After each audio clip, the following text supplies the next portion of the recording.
the binge marketing idea is about translating your brand story into like the scenario of a great television series. And then you can see that every piece of content that you create, like every article, every podcast, every video, is an episode of that same series.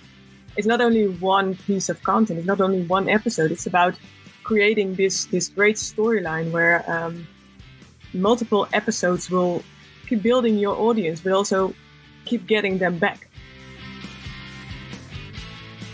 Welcome to the Hospitality Maverick podcast with me, Michael Tingsager. We at Hospitality Mavericks are here to inspire leaders to create heart-centered and profitable businesses from the inside out, the kind that both employees and customers love and support. Thanks to BizSimply for sponsoring this episode as our show partner. And BizSimply is the all-in-one HR, workforce management, rota and operation software designed and built by hospitality experts to make every shift run like clockwork. And we join forces to help the industry to find new ways to become even more innovative in how we lead our people, how we operate, and how we grow our businesses to how we serve our customers. Together, we want to share strategies and tools that can make the industry thrive long-term, not just survive. Today, we will learn how to create better content that tells stories that grabs and educate the audience on a new level by actually thinking marketing a bit like a Netflix show. And for that, I will be talking with the amazing Carlijn Postma, who is a content marketing strategist and founder of The Post, a leading content marketing agency in the Netherlands. Over the years, he has developed a unique methodology that helps brands tell their story more effectively. She is an international speaker, and in 2014, she was ranked 27 on the international list of most influential people in the field of content marketing, and 2017 she was awarded the title Content Marketing Woman of the Year in the Netherlands. We start out the conversation with take a deep dive into her book Binge Marketing, which is about using content and storytelling to break through the noise. She shares that brands can learn a lot from Hollywood about how to create great storylines that build content that will get you a big audience but also will make them come back. She gives a complete overview on how her methodology is built on the idea of a great Netflix series where they master creating stories that we hunger to consume more of. She talks about how some brands actually have made documentaries about their businesses that now get streamed on Netflix and Amazon. She shares how you should compare your brand with the scenario of a very good television series that consider every single statement and marketing activity putting out there as an episode of that series, and how you can then start activating your audience for coming back for more. Along the way, we talk content strategy, brands you can learn storytelling from, understanding your role as a brand in the world, the hero's journey and how to use it, brand trust and how to grow your audience, the next trends in marketing, brands and planet, and much more. Before you tune in, please also participate in our survey we are doing together with our partner BizSimply. Our aim is to understand how leaders in the industry are transforming their organization to deliver the experience both employees and customers are demanding. To say thank you for participating, you will not only get a copy of the final report, we'll also invite you to our launch event. Link will be in the show notes. Now, please grab your coffee, notebook, and let's get started. Welcome to this episode, which I'm extremely excited about because we're going to be talking about storytelling. And I'm not a master of this, but I'm really interested in it because I found out how powerful it can be when you get it right. But we're going to talk about storytelling like Netflix. And we're going to talk about, marketing like Netflix. And actually understanding there's actually a methodology behind this called Binge Marketing, which Carlijn will actually help us explain. She's written an amazing book. I started reading this book before this interview. And very quickly I found out that, I think she said it herself, why didn't I write this book myself? Because it's so obvious when you think you see it. But most simple things sometimes take a lot of grit and a lot of work to make them simple. So there's a lot of work behind this conversation as well before we go into it. So I'm super excited that we have you here as a guest, Carlijn. Welcome to the podcast. Thank you. It's nice to be here. Thank you for inviting me. Yeah, and I said I was super excited because we're going to be talking something I really believe that's so important for organization to master, both internally and external, the ability to scale your story, not just for being able to sell, but also build trust internally and externally. But can you, just for the audience out there that haven't maybe not read your book yet, explain, who are you? What are you all about? How did you come up with this mythology? And what kind of business are you in now? And how are you helping your clients to be successful storytellers? Wow, those are a lot of questions at once. I'll try to answer them all. Well, first of all, I'm from the Netherlands, and I wrote this book, Binge Marketing, the best scenario for building your brand, in 2019, and we published it in the Netherlands in 2019. And then, I think the idea of this binge marketing has a lot of ground to expand, not only in the Dutch-speaking areas, but for a global takeover. It's about the binge marketing idea is about translating your brand story into like the scenario of a great television series. And then you can see that every piece of content that you create, like every article, every podcast, every video, is an episode of that same series. And I think that's also what you said, Michael, on expanding your story. It's not only one piece of content, it's not only one episode. It's about creating this great storyline where multiple episodes will keep building your audience, but also keep getting them back. And that is something that I found out in the last couple of years at my agency, at The Post. That it's a Dutch agency for content marketing, and what we found out is that with content marketing, you have to be aware of the story you're trying to get across, but also it's all about building your audience, because otherwise you'll just keep on spending the same money over and over again. So just try to focus on getting this development in your audience. I think I don't know if I asked all your questions, but it's a start, maybe.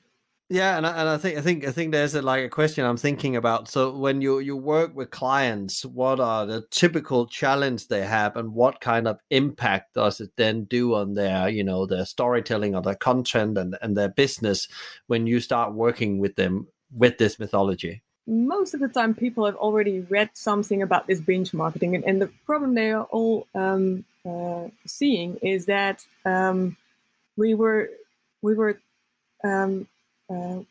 it was kind of the idea to get content, to create content, and to distribute your content. And then in the last couple of years, I think when every social channel opened up, we tried to get good content created for all those channels. But what we really have to do is build this brand, and then have these stories that fit to the brand's DNA, really close to the purpose of the brand, and then translate it into episodes, which you can, I personally prefer to post them on your own channels, and then try to get trailers, maybe spoilers, to get people to your channels, to your own platform, through the channels like Instagram and YouTube and, LinkedIn, for example, if you're in business to business. So, yeah, what is the problem that they're up against? I think, how can we translate our brand into a story, and how can we connect with this story our audiences?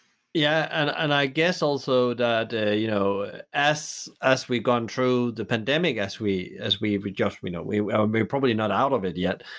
People are changing. The consumers, business to business customer are changing the needs of what you want, and therefore also your audience needs and wants and what they need help with. Because I guess a brand is a helper in some kind of way that helps the audience achieve some of the things they want to achieve in life.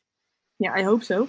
Yeah, but I think that's brands, and if we're talking about traditional marketers, then brands, they have their own short-term goals, and that's what we've been doing for too many years, I think, trying to get this reach on social, trying to get these sales numbers up with just short-term campaigns and short updates, for example. And what we're trying to do now, and that's really, I think, the pandemic just made this purpose bigger, I think, is to connect to the audience as your brand. And so not just a quick connection and then go do your own thing again, but just really getting into the audience. What can I offer to my audience that will help them? And I think brands are thinking about that more now than before the pandemic, and audiences are too. Yeah, and I guess also that they want to hear the true story from the purpose, and they want to know they're buying from a business that really cares about what they're doing. And I was thinking as I was reading your book, like the company that was going around in my head was like Oatly. There's having this thing, they're now trying to build a story around that this is the replacement for milk, the non-dairy generation. And it's quite interesting about how they actually have created this, vibe around this story with, a younger person and an older person in the room, where the older person has gone and bought dairy, and then the younger person find out. That's almost like they've been naughty in kind of way. And that it's a great advertising because it actually tells a really deep story about a shift in society from, maybe factory farming, dairy to non-dairy product, and therefore that fits in. But they never talk about their product. Their product, of course, is in there, but they are talking about a shift in society. And they are talking about how they're facilitating and helping with that, and how they've helped with that for years. They haven't just started 5 years ago. This is a company that's brought 30 years old. Is that a great example of what you think it's around this kind of storytelling where you go deeply into the purpose of a business? It's not about the product indeed, so that will help this start this. But what I also think, was it an advertisement or was it a commercial? Because what I'm talking about really is not only this commercial or advertisement, but it is the series. It's really the content that explains who you are and why you are who you are. So where did they get the idea? Because if it is an advertisement, it's still great because it explains more than only buy this product. But then it could also be like a spoiler or just a trailer towards the complete story. And where can I see or read or listen to that complete story? And that is according to what I just wrote in this book, that is about getting the episodes, which is like the go-to page of the website, and then advertising will help you get the audience go to that page. So if this is the story of this Oatly, how they changed this idea of dairy, then I think that could be a story worth to add that to their own channels. It's more than just advertising. That's what I'm trying to say. Yeah, and there's no doubt about what they are trying there. What I actually got, I knew them before that as well, was they actually trying to, probably, as you say, guide the traffic into their website, which is like their airports of, and then they are probably trying to get people to sign up to their email so they can actually tell them more and educate them more, because it's probably more about educating and giving people the knowledge to make better decisions around food. I think that's that's how I feel, and that's why I signed up, because that's interests me. And that's where your story is. Yeah. If we go down into the book, and one other thing is that you start the book about talking about when we watch a Netflix series, and we come to that end of that episode, and then something happens, and it's like that cliffhanger moment, and we just want more. Can you talk a bit about like how do your approach to content? Because normally when I think about content, the majority of it is a bit like this. You want me to do a quick action. You want me to buy, purchase, or sign up to an email newsletter, and I get that one piece of content. I've never thought about it like you talk about, like in the series of moments that actually attract you closer to the brand.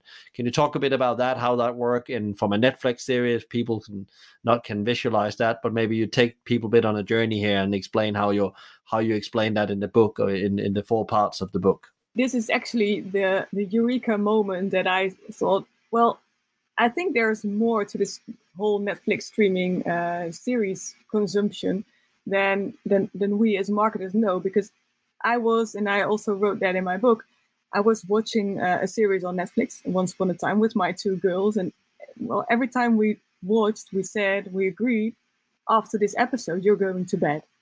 And it's time to go to bed. And every time they say yes, yeah, mom, sure, mom.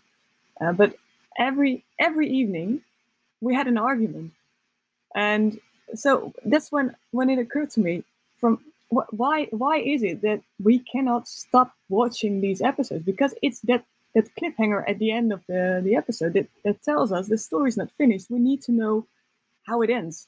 It's a psychological thing. People need a finished story. So that whole idea of having if you want to consume a story, people want to know the outcome. But as a marketer, I think so many marketers just create stories that have a start, a middle, and an end, and that's it. So there's no need, no urge to come back. And we try to put people at the end towards a sale, or indeed to subscribe to something. But what if you just could expand the story? If you could create a serial brand story, then you can finish your episode. Of course, you have all the information that people are looking for, but then finish it with just a little spoiler towards the next episode. Then the audience knows there's more to gain here. There's more I want to know about. They could choose for themselves, because that's important. Audiences choose themselves if they want to hear, read, or listen to your story. But then they can choose if they want to go to the next episode, or if they just want to subscribe immediately, or if they're just not interested. That's also possible, of course. But if you keep on creating and publishing finished stories, then you will have to do everything all over again every day, because you have to attract new audiences for new stories every day. And if you create this serial thing with cliffhangers at the end, and maybe if you start a new one, a recap, what do you need to know? Because it's also what series do. A recap at the start of an article, for example. What do you need to know? What has happened before, if you want to understand this episode? And those are just little tricks that they're using at Netflix and all the creators of series, because they just do. And in marketing, we didn't think of that before, I think. So that's one of the things that I got the idea of writing this binge marketing book. Just get people to consume more of your content, because maybe that is one of the biggest goals we want to achieve in the next couple of years, getting time with our audiences. Having our audiences spend more minutes with our content instead of, well, doing other things. In the book, you have a couple examples. Do you have a great example of companies that's already doing this and are really good at it, and they actually, they live up to all your areas of your mythology, and then they are executing it with excellence, and they're getting some great results with that, and building that relationship and trust with their audience? Well, there's one example that we worked on at the Post ourselves. We're still working on it, and it's an insurance company. It took a while before we got it going, but now we are creating serial content, and you can just see the numbers of people returning and being a loyal audience. It's going up, and it's also because we create content that is not finished and go to a call to action right away. It's just something that people can consume more, and you can see this in the results too. But that's a Dutch example, so I don't think anyone can understand what people are saying there. But I don't know about a lot of examples, but I'm asking for these examples on my LinkedIn page, for example. So if you know anyone, just reach out to me and get that case over to me, and I will ask some more questions and I will write them down, because I think it's I don't know if anyone already has it from the start, as what I say, and just try to start with the plot summary, with what is your series about, and then using all the techniques that I'm talking about. But there are examples, and I think I talked about this before. Headspace is an app. It's a commercial app, and I recently saw that they had their own series on Netflix. I don't really like the style of the series, but that's their thing. But it does work. It is something you can now just get distributed through Netflix. Of course, they had to pitch the story, because you cannot. I think Netflix still does not get paid for these kind of things. Maybe in the future, but I hope not. But this is, if you have a great story, if you pitch this great story, just get them pitched with Amazon Prime, for example, or in the Netherlands you have a video launch. You can try to get it there, and I think there should be more brands doing this. It's super interesting. So what you are saying, actually, your insight here is actually there's actually possible to get your brand story told by a channel as Netflix or Amazon or your country's local TV channel. If there's because you've seen these documentaries about companies before. I never thought about it in that way, because it's quite powerful if you could get somebody to help tell your story. A channel like the TV where you get an hour of people's time. And if you haven't, there's so many companies that has amazing stories for why they started out, and the best companies always started with a very, very deep purpose. That's my learning. It was not about just making money. It was about making some kind of change in the world that's better for people, communities, and or the planet, for that sake. And Oatly is a great example. So I will definitely advise you, if you don't know about them, go and have a look at Oatly. They're great at storytelling. Also on their packaging, it's all about storytelling. There's of course product information. The key thing is that you have chosen to be part of a movement that's changing the world, and that makes you feel great if you are into that. If you're that part of an audience that talks to that. Yeah, and I also believe that brands with this deeper purpose really have to get on this, because they have a story to share. And I also think those are the biggest examples of brands that are already doing things like this, because they have something to share. It's not just a product, it's a story that they're sharing. And Patagonia is an example, of course. Yeah, Patagonia, they're great, and they have the charity organization 1% for the Planet, where they're really using a lot of their own experience as a company telling that, and the whole vision and mission for purpose, or some people call it, is explained and they recap that. Actually, as you say, that recap thing, every single time I've seen some, because Patagonia's way of operating is one of the things I get inspired by as well. You can see how they are recapping their purpose and mission in everything they tell. So just remember, we're doing this to save the planet.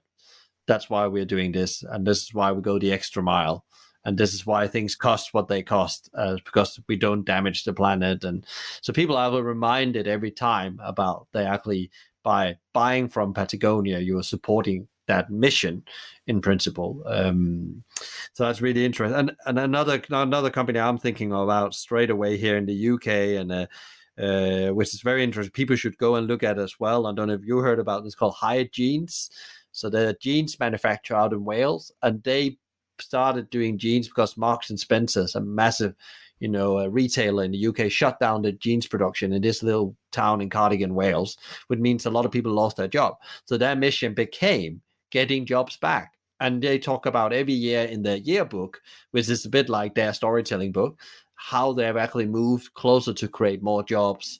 And they have all these things, but they're also doing a lot of content that help people to get better in their life. It's not just about jeans. It's actually how can you actually, they know people that buy these jeans having a certain lifestyle. They care about food, they care about the planet, So they actually give you tools through their weekly newsletter and so on and so on. Yeah, great. Those are great examples indeed, and I also think because the aim or actually the claim I put in my book is to create your own kind of Netflix series, but it could be like overwhelming. How can I create a Netflix series? How can I create something so great, so big that Netflix wants to buy it from me, for example?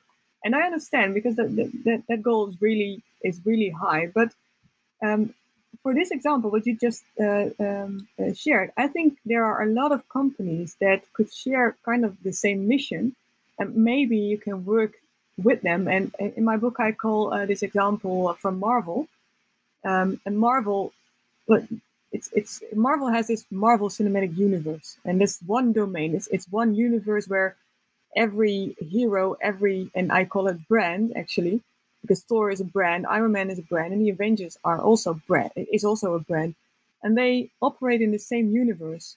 So if you can connect to people with the same mission, for example, or you can create this series from this Marvel Cinematic Universe. You have your own series, a part of it, and you can do things together. You can create more than you think if you have like 4 or 5 brands operating at the same domain.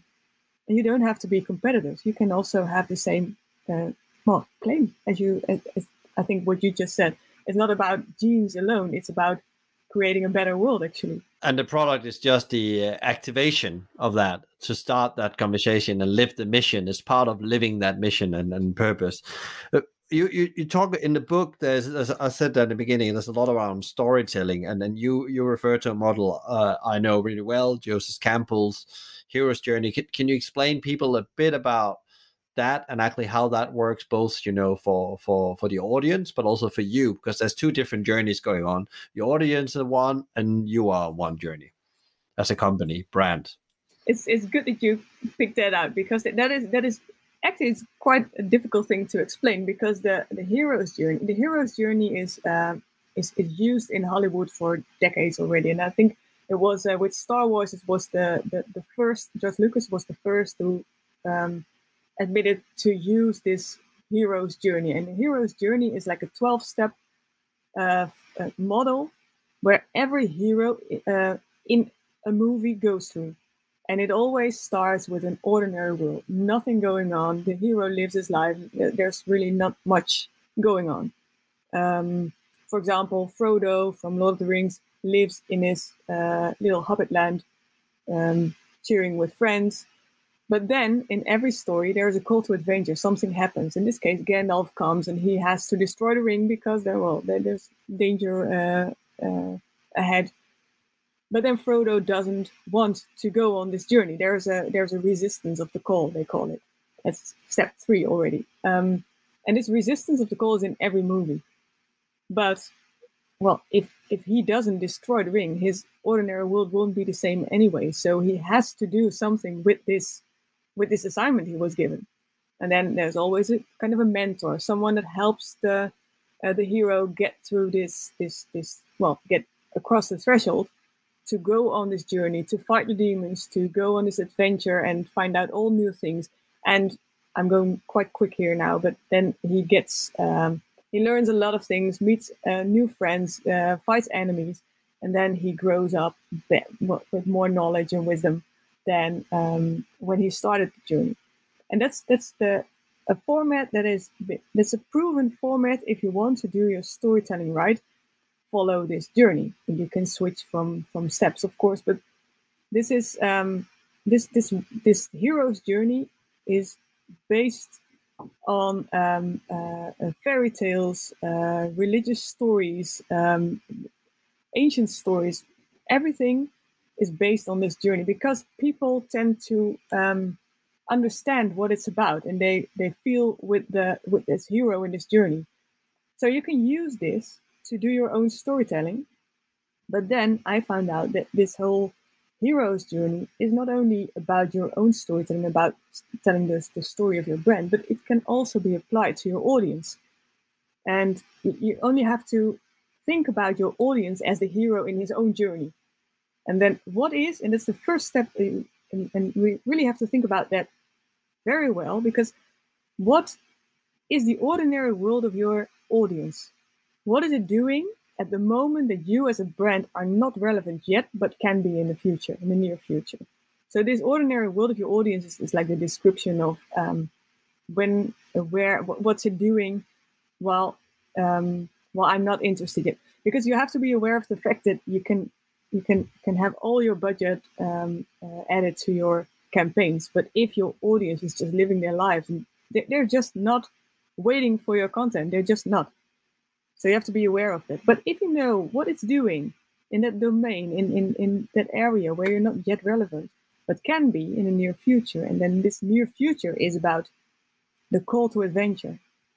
What makes your audience move from its ordinary world that you can be relevant? And that is that's the call to adventure. That will give you a list of triggers. And I also call them subjects for your episode, for example, because this is what you can use to get your audience on the move. But you also have to think about not only about what makes your audience move, but also what makes them stop again. What is the resistance of the call of your audience? When do they stop because they're afraid, or they just don't believe it? It's a trust issue, or is it something in their personal space that doesn't make them go on this journey? And if you have all this data, what makes them move, what makes them stop, and then also who can help them crossing the threshold? Who is the mentor? So you see, I'm going quite quick. It's explained a bit better in the book, I think. But if you know this journey, and you know how to tell your story, but you can also have a lot of insight on what content do I have to create for my audience in what stage of this journey, and that will really help you create your own series. I hope it's clear this way. Yeah. So is the brand often then the mentor in this, or are they facilitating something to make that transition people maybe be looking for? I think that's exactly what you say. It depends on what we call the job to be done. What is your job to be done as a brand? Is it, for example, do you want to be the thought leader in your area? If you want to be the thought leader, then it's very likely that maybe your brand or maybe your employees are the mentor in terms of experts.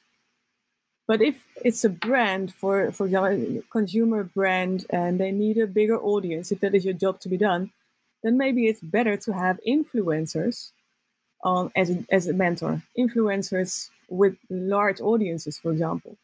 And then they help your audience get across the threshold. Interesting. So actually you don't have to be the mentor yourself, but you can actually maybe collaborate with other people that can actually help your audience achieve what they want through insight, knowledge, and so on. Yeah, exactly. And then your role as a brand could be the stage to do this. For example, Patagonia is not only talking about itself as a brand; it's the stage where this whole idea of the future is being explained. It's the stage. It's a bit like a stage for activists as well. It's an activist brand, so they're creating a stage for activists. And I think there's another brand in the US, as we talk about it in the restaurant hospitality point of view, we talked about on the podcast before, called Sweet Green, and they're all about actually creating healthy soil, healthy ingredients that comes, and then the restaurant is just a stage for that, and then they're doing all these things behind and all the storytelling as well about how they're taking good ingredients to serve to their customers, but also how they're actually leaving farming in a better place as they're doing that. And they are then the mentor for soil health in principle, or the stage for soil health, I would say, probably after our conversation. That's really interesting. So a lot of time in advertising, you already said yourself, you want to come to that end, you want to come to this action. It sounds like what you're saying is that it's a bit harder work to get this working, but when you have it working, it's really gripping, and you actually start building that, either reestablish or build trust with your audience and relationship. Because I guess that's what actually we all are seeking, especially after the pandemic. We're sitting now online doing this. Pre-pandemic, I did all my interviews face to face. and all that relationship, have in a way been paused for a period of time, and we're all desperate to build relationship again. And also, we maybe lost those relationship with brands as well. This is a way of actually, slowly accumulating a momentum for building trust again as a brand, because lots of brands have lost their trust with consumers. Yeah, I think trust is one of the main goals of every brand. I think, well, I think I also love to work for brands who are, closer to a great purpose that I can also understand and like to work on. But I think it's not only about this trust thing. It's also about, I wrote an article about it, and I called it "Stop Creating Single-Use Disposable Content and Start Creating Evergreens." And this evergreen idea is about, if you start with your creating your series right now, then everything you are, every episode that you upload from now on will also be relevant for your audience when they want this information. So, because if we run from campaign to campaign, for example, then you're just trying to get your message across when you decided to do that. But that's also when, from the ordinary world into the trigger, when the trigger of your audience occurs, we don't know yet. We don't know for sure. So if you have created these episodes and you have them ready for your audience on your own platform, then your audience can just move to it at the time he's ready for it and binge them if they want to. And this is about this evergreen content. If you start now and you create evergreens instead of campaigns that just are disposable and single used, as I said, because they're published on Instagram for once, then it's a waste of time and money and energy. If you create stories, episodes for your own platform, then it will still be, if you really focus on that, then it will still be relevant in about 30 days, 30 months, for example. So that's what we have to do. We have to focus on creating these evergreens for our brand. And that's also how you can exponentially grow your audience. It's interesting about, you talk about growing audience. You haven't talked about growing sales or likes or anything, because I think it comes from everything. If you want to attract, as an employer brand, you want to attract the right people, or you want to attract customers, exactly about that storytelling you're talking about. But that doesn't come easy. It's like small things. And you have to accept, maybe some people you will engage with will not buy from you from a very long time, because it just takes longer to get them closer to you. But it's okay. It's part of the journey, and you will always have some hardcore fans that converts all the time, and then you will actually building these other people to come in. And I think that's you need to have a more long-term view. That's what you're saying as well on this. And I guess that's what we need to learn in business in general. If we want to build, momentum, consistent momentum, we cannot just get quick fixes. And that's also, you write about this in your book. There's no quick fix to this. And I guess that's one of the biggest blockers. I don't know, maybe you can say, well, that's not the blocker for implementing this, but I was thinking that must be a massive blocker for many. They just want this quick solution to their sales problem. Yeah, of course. And I don't think you have to quit that right away, but you have to invest in the future. And if you invest now in creating content that will still be alive and kicking in 6 months, then you don't have to work as hard as you do now for that daily update in 6 months. So you really have to think about this on the long term.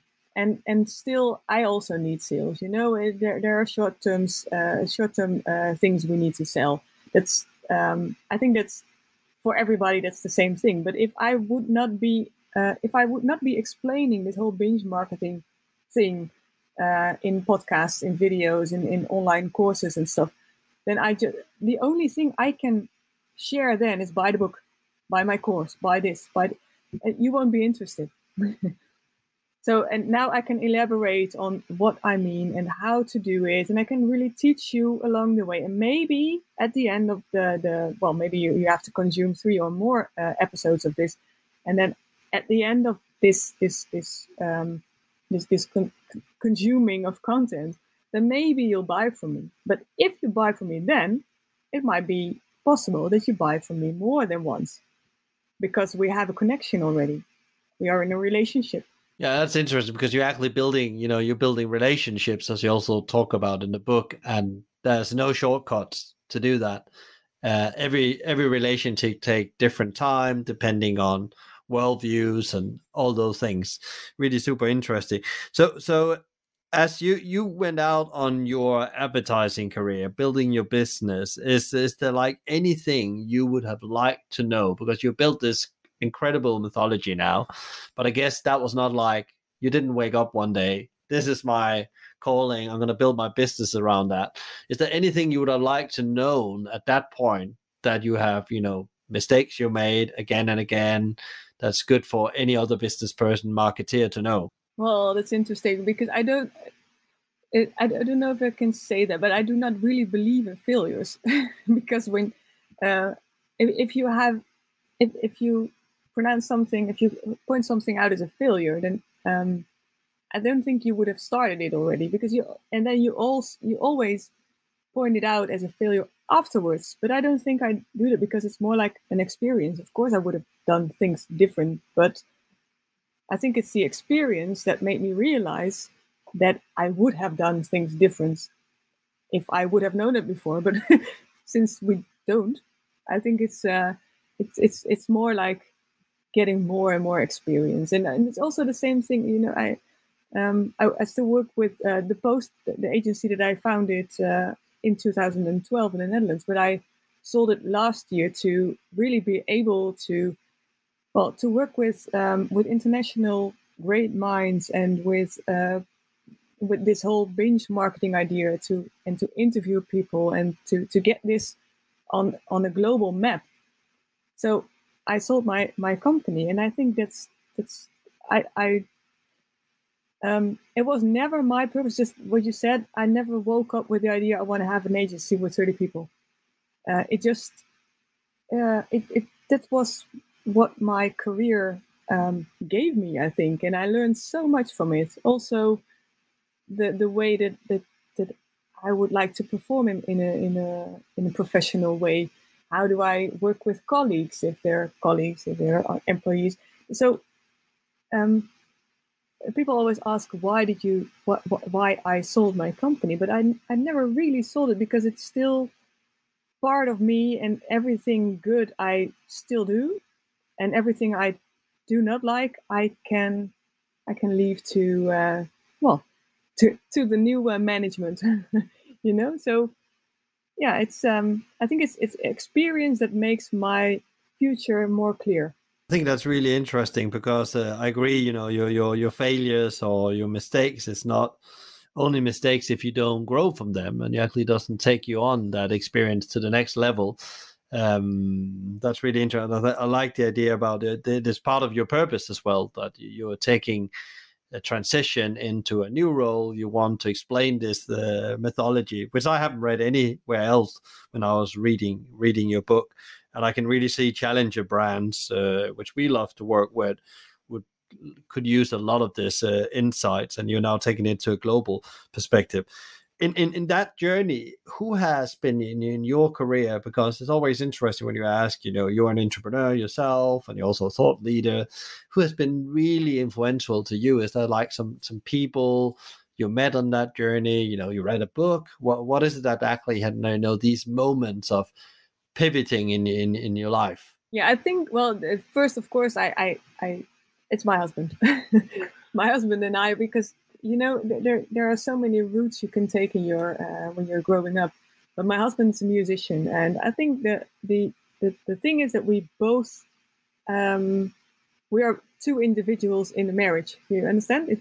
We both have ambitions, and we let each other have these ambitions, and we help each other realize them. But it's still, we both have our own things in this, and if we wouldn't have had this then, because I also have 2 children. But I could still work on my business because we have this kind of, how do you call it? He's a musician. He worked at nights and the weekends a lot, and I could work daytime. And it's like the perfect match in having 2 careers in one marriage, I think.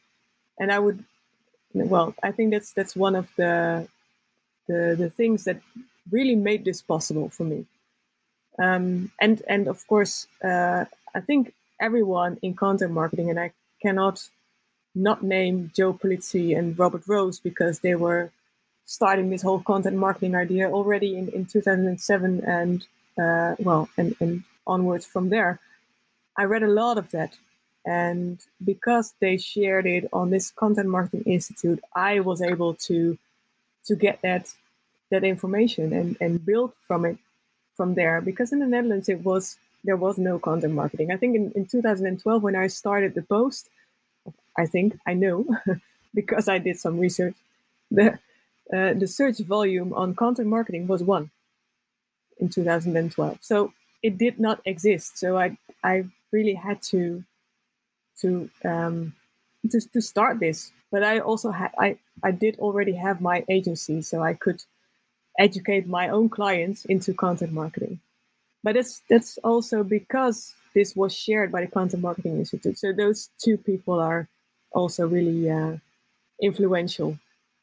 And then, a lot of people. I really like it. Last week I was in Munich to interview a very interesting lady. The people who have this purpose, that they go for what they like, and I can't name one, but it's a lot of people that really go for their dreams. I like that. So it's like founders of businesses that's going for their dream, live out that purpose they feel they need to give to the world. And it's often more about, giving more than they take. And I think I agree with you. They're amazing people when you meet these people and interview them, because I've done that bit of that on the podcast as well, where you can just feel that this business is not about them. It's about what it can do for either people, communities, or the planet. And you can just feel it's so bigger than themselves, that story they're trying to scale. And that's also something, maybe you recognize, that's also something we missed during the pandemic. Those talks, those meeting with new people like that, because we had to stay at home. And at first it's quiet, it's lovely, it's nice. But then you just feel like a poor in your head, like not meeting new people, not meeting new ideas, not having this connection. So I'm really glad we started this thing again, and just getting out there and meet people again. Yeah, it's great. And also, the stories are what makes things happen in how we build the future. It's the stories, how we bounce off each other's story. What about I wanted to ask you this question because, as we are reopening the world, or we are in this middle of this storm of the pandemic, and everybody talks about everything is changing, rewriting the playbook and all that. What about marketing? Well, is this the thing you think that's really gonna be the shift in marketing? There's been a lot of talk about digital marketing the last couple of years, influencers and so on. Is this the next big move in marketing, or is it this and something else? What is your predictions? Well, I think it was already there, but it improved the way that we feel about it, because it's not only digital, because digital it helped us through the pandemic, I think, but getting these stories across and creating these emotions from these stories, I think that is what we that's the next thing that brands are trying to get into. It's not just advertising, not just trying to say, hey, look, this is my product, and buy this product, or just be the funniest in class in commercials, but really adding something to the planet. And At least that's what I hope. And I also know that at the start of the pandemic, everybody was saying, well, this is really going to change everything. I also think a lot of us and a lot of things that we do will just get back to normal again. But there is just this little seed that is planted already, I think, during this pandemic, that we have to add something to it. We cannot just fly everywhere. We can do other things. We really have to be aware of what we're doing to this planet. And I think brands are aware of it too. And now that consumers are asking for it more and more, brands have to follow up on that. Yeah, it's very interesting because I think you're spot on, because I interviewed an MD for a big catering company that does events and in sporting arenas. It's in the UK, so they have Chelsea Football Club as a client, for example. And then John, that was on the podcast, the MD from Levy, he said that if we don't, and they worked on this for years, if we don't really activate that part of being part of solving the planet problem through food, we are not doing our duty as a big organization. And that's what people expect of us, both our employees and customers. And he said, that is better. That's the best marketing you can do, because you're building trust, he said. And we should do it just because it's the right thing to do, not just because it's clever marketing, he said, because it's not clever marketing before you do it, in principle. And if you don't do it from the heart, people will figure it out. Yeah, they will point it out right away.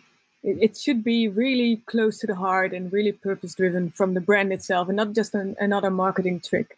No, that does not stand long, I think.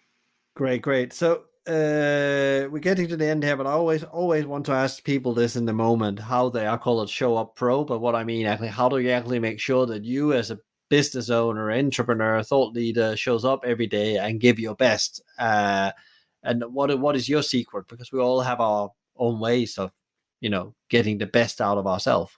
What is your secret? You build a business, you sold the business, you're doing this thing now where you're trying to educate the global world about your mythology. How do you actually get the energy that needs to be put in every day? Because I know it's a lot of energy you need to accumulate and take care of a family. Yeah, and of course it's not. I think it's not every day, but almost every day I just enjoy the things I have on my schedule. And I think that maybe it's also what we discussed just now. It's meeting new people with new ideas, other ideas that we can just get our minds across again.